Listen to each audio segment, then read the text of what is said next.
I was a pre-medical student at that time.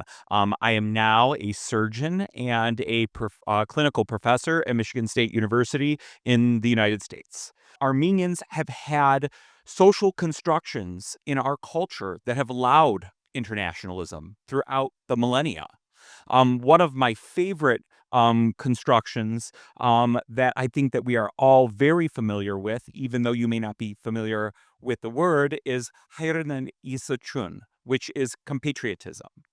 It is the idea that if one Armenian finds another Armenian anywhere in the world, that they have an instant bond, they have an instant connection with each other and with Armenia. And this is indescribable to most other people of the world, but it is an Armenian attribute to our collective identity. And it is the exact part of our culture that has been harnessed by Birthright to bring each one of you here. Globalism is a homogeny.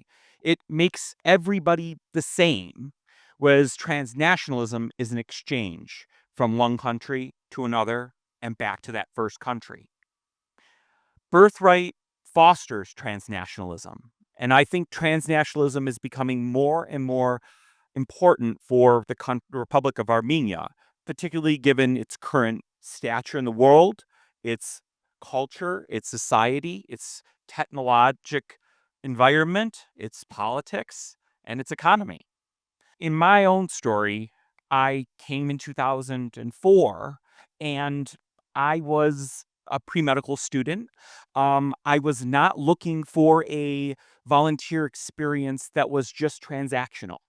A transactional volunteer experience, you come, you provide service for people, you feel good about yourself, and you leave.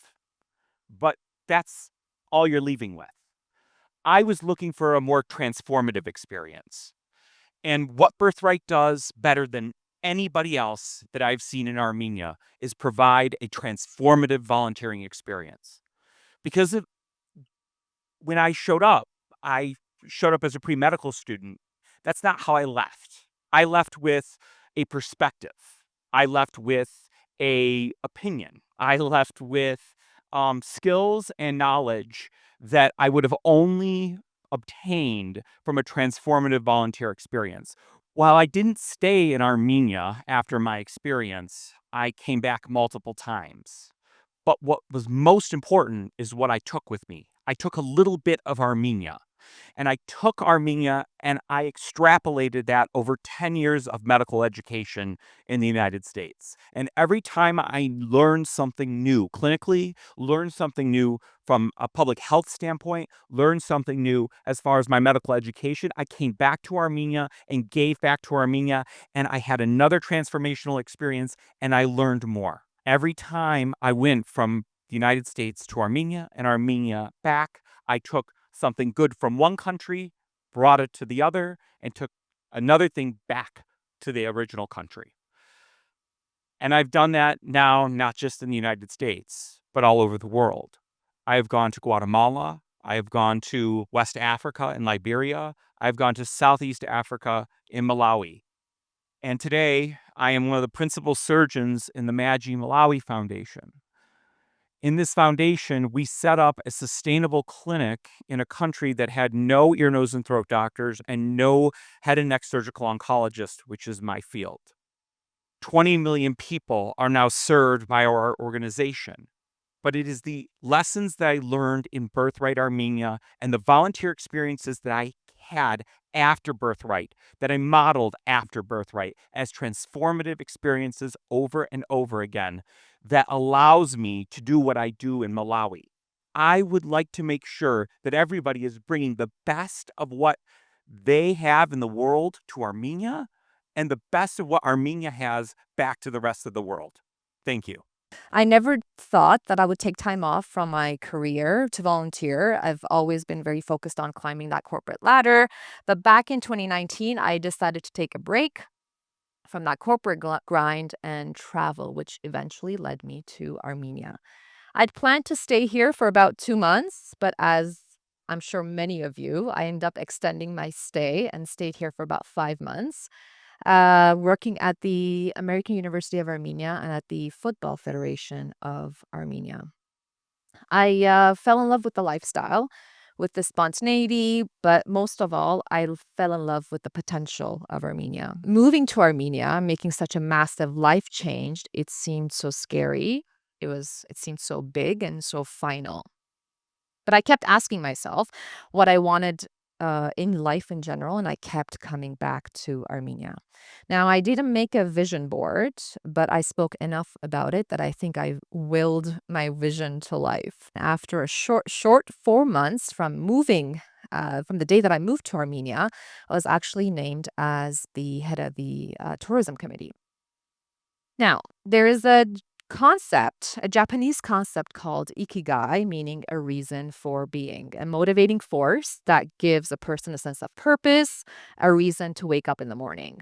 It represents the intersection of four fundamental elements: what you love, what you're good at, what the world needs, and what you can be paid for. In simpler terms, your passion, mission, profession, and vocation.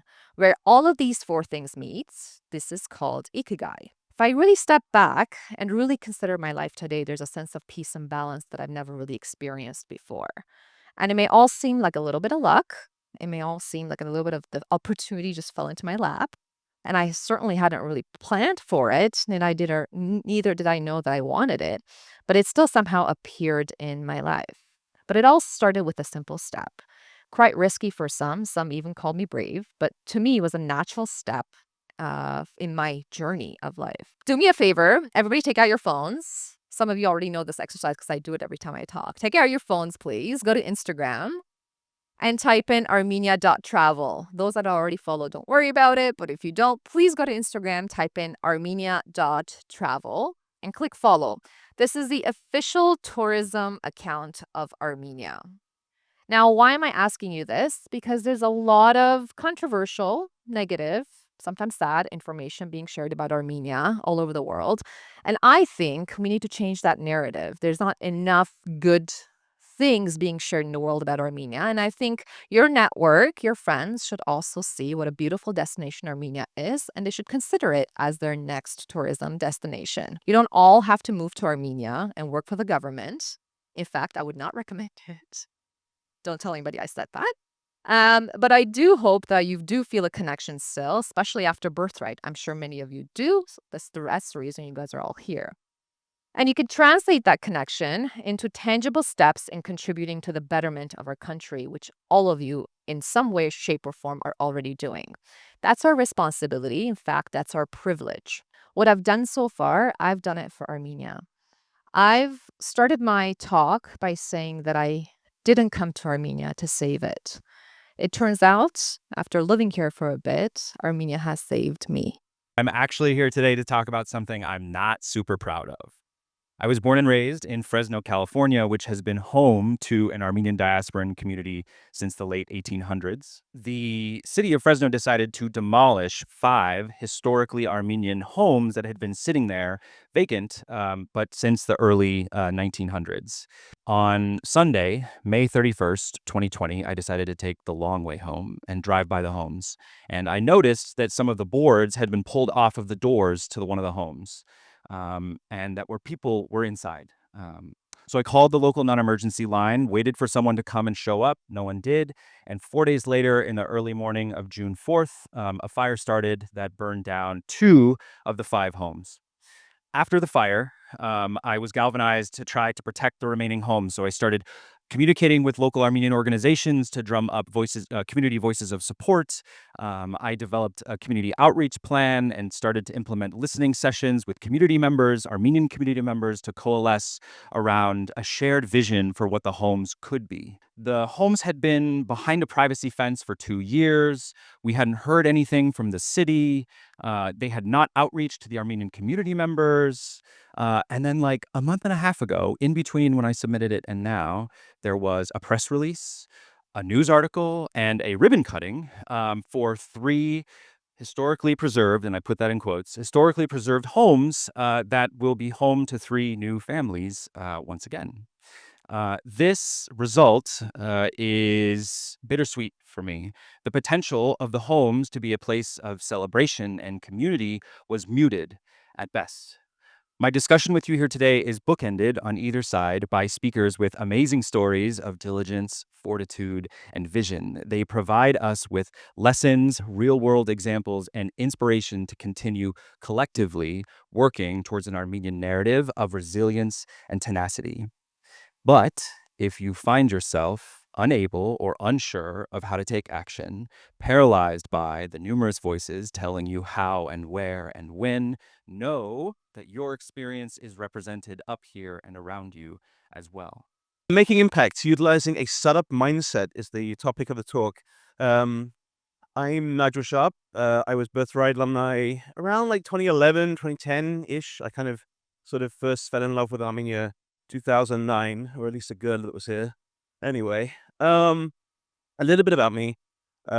British Armenian, I guess lived in Armenia for about 6 years-ish. So I did a little bit of my time. Sadly, do not live here anymore. I used to be known as the Tumo guy. That was like my claim to fame when I first was in Armenia. I had a chance to be the guy who helped lead the team that put all the computers, who ran the educational software, and we built the original systems in the Tumo projects. Being that guy just sort of off to the side, making sure that IT works when we're hosting the president, speaking. It was a really interesting time in my life because I didn't have the vocabulary at the time for what Tumo was. When we started the project, we were about 5 people at the project, and we grew to about 160, 170 staff in the time that I was there. So just kind of seeing that sort of sense of growth and the opportunity that came from it really sort of inspired me because I didn't realize what we were really building was a startup of sorts, right? And for-profit and non-profits, by the way, is just a tax thing in my mind. It's nothing, it's much more a mindset. But you have to start from where the problems are. Thankfully, we're in Armenia. No shortage of problems here. So this is great.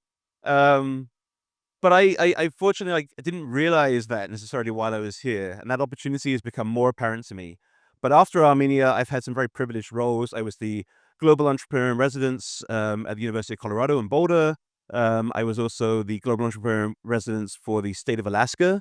As the entrepreneur in residence for an entire state, my job was to spread the spirit of entrepreneurship for the entire state of Alaska. The biggest thing that sort of is said in these videos is that purposeful impacts is really the driver here. And so therefore, if you know there's a purpose, and you guys will get the whole Armenia purpose piece, so I'm not going to be here talking about that. But once you sort of have a uniting purpose, it's incredible what a group of people will do. And it's like, never ceases to amaze me what brings people together when it comes down to these really impactful purposes. I think will be purpose-based leadership, where we are driving people and teams and the other folks around us through purpose. Birthright does this in spades, so you guys already nailed it, but okay. I've got a chance to build teams here in Armenia with our startup in the top right there. That was a really cool period in time. We were one of the very first venture-funded startups here in Armenia, which was a really cool moment. But everything from the Tumo team and the folks that I worked with there then went on to help create the Trans-Caucasian Trail and Hike Armenia, went on to create Impact Hub and other groups. It's interesting that once you sprinkle a little bit of this sort of startup mindset, which I wish it was me that said I got a chance to do all of that. It happened to me too. I got a chance to be part of this social enterprise called Tumo. They sort of sprinkled it into me. Anything's possible. You can build what you want, etc., etc. To then be able to go forward and be able to see us do that in multiple other teams and other groups. Sometimes the smallest pebbles that we put out there, these little tiny ideas, these little tiny bits of effort we put in, it takes a while for those rippling effects to come through. But it's really satisfying. Like when I got to work at Tumo, and then a couple of years later, once I sort of left, we started the company and we saw people applying for those jobs. It was like an incredible moment to sort of see Tumo on their resume. And that's really become my Armenian story in all of this, right? Building these networks and connecting people from all across the world as I got to do that. And I get to do that in tow with my daughter, Victoria. We're all here. We're here as builders for those who come after us. I'm really proud to be able to bring my daughter and let her come and see this today, but mostly get her to come and see the other 18 speakers who are speaking today, who are inspiring what they're working and doing, and getting a chance to meet the rest of you guys in the audience who are all doing incredible things. Thank you so much for your time. My background is law, policy, and advocacy. As our friend said, I did Birthright in 2005 as a French law student, very young, and I worked at the Ministry of Justice and the Yerevan office of the Council of Europe. In 2008, I find myself in London where I graduated from the London School of Economics in comparative politics, politics and markets. After a stint at a think tank looking at the role of businesses in society, I joined BlackRock, the US headquartered multinational leading in financial asset management and the largest shareholder in the world. I stayed there for 9 years and I worked in the EMEA team of government relations and public affairs. And that was a ride. I was exposed to very high ethical and professional standards. I saw the reputation of the firm morph over the 9 years. I expanded my engagement with policymakers and policy influencers across Europe. I learned to adapt my messages based on the stakeholder I'm engaging with and based on the country they're from. I also saw how my individual contribution makes sense in a wide mission. I also learned how to be a leader in times of crisis. But I also learned that I don't really fit. They couldn't place me, this French, British, Armenian, having family all over the world and being quite an independent thinker. And in 2022, we moved to Armenia for a simpler life and to give our family a bit of human warmth that we were missing in London. I didn't think I will find a job. I thought that what Armenia needed was hardcore business people, doing companies and setting up companies. And that's at that time that I got introduced to the preliminary project of Armenia, the organization I now work at. And actually, I applied to the job thanks to the advertisement that the Birthright Alumni Network did. So I saw the post, I applied, and I got the job. So thank you, Birthright. All the things I have learned in London or Paris, I am using them in my current role. My personal mission is to make Armenia the best Armenian think tank in the world. I really want to communicate to you the power and the wealth of opportunities you can have in Armenia. You can have access to people, institutions, opportunities you wouldn't be able to have access elsewhere. So I had this opportunity to discuss seriously, one-to-one, with EU and Armenian decision makers on the future trajectory of EU-Armenia relations at a time where Armenia is going through a transformative journey of, changing its foreign policy. And I have even heard on Monday the head of the EU delegation, repeat what I've been advocating to him in front of a crowd at the Freedom House Armenia conference. So, my message is whatever your field is, if you feel ready to apply your skill set and experience in Armenia, you can do what I have been doing in this short amount of time. The homeland begins at the border. This is the motto that guides the work of the All for Armenia NGO. Since our earliest days, we have concentrated our work at the border, directing our efforts and energy to our country's most vulnerable populations. All for Armenia is a group of Armenian repatriates, diasporans, and locals committed to the well-being, stability, and future of the homeland. During the early days of the 2020 Artsakh War, our co-founders, Birthright Alumni Aras Korkigian and Mathieu Sahakian, harnessed their presence on the ground as well as their international network to provide frontline aid for the refugees of Artsakh. The intimate bonds we forged with locals during this challenging period inspired us to expand our work beyond emergency aid into long-term projects to serve the livelihood of our border communities in Syunik province and, at the time, Artsakh. Today, on top of our ongoing need-based humanitarian missions, we have launched 4 long-term initiatives in the frontline communities now at the new borders of our nation. In 2021, just 1 year after our founding, we decided to make a decisive investment in Gornidor village at the gates of Artsakh. We launched our flagship Gornidun Community Home project, built out of an abandoned house that was shelled during the 1990s Artsakh War. Joint Educational Center and Guest House, Gornitun is designed to attract tourism as well as create educational vocational activities for both kids and adults. The renovation of Gornitun has been carried out by local villagers, which has created employment opportunities where few exist. In early 2023, we inaugurated the first classroom of Gornitun, fully equipped with computers. That fall, Gornitun housed volunteers from around the world, flocking to Sunik to help our Artsakhi compatriots who were forcefully displaced from their homes. In November 2023, we decided to partner with Rerooted Archive, founded by Anush Baghdasaryan and Ani Shug. All for Armenia agreed to sponsor Rerooted's Artsakh collection in order to support the preservation of not only the lived experiences and personal memories of Artsakhis, but also their distinct dialect and unique culture. Healthcare in Armenia is a tricky subject. Significant problems stem from a lack of quality. Indeed, our community partners identified healthcare as the highest priority item. To tackle this issue, we are partnering with other organizations to develop a community health worker or CHW program. CHWs often come from the communities they serve, which helps build trust and understand local needs. We strive to equip our beneficiaries with the skills and resources to not just survive, but thrive. Back in 2021, we launched the Made in Sunik Atelier located in Goris. By creating clothing, bags, and other accessories for the Made in Sunik brand, these women are able to remain engaged and commiserate in a therapeutic setting with others who have experienced similar circumstances. Additionally, the atelier uses fabrics that are exclusively made in Armenia, thus supporting the Armenian economy and promoting local production. We are now expanding our job development initiatives to the villages.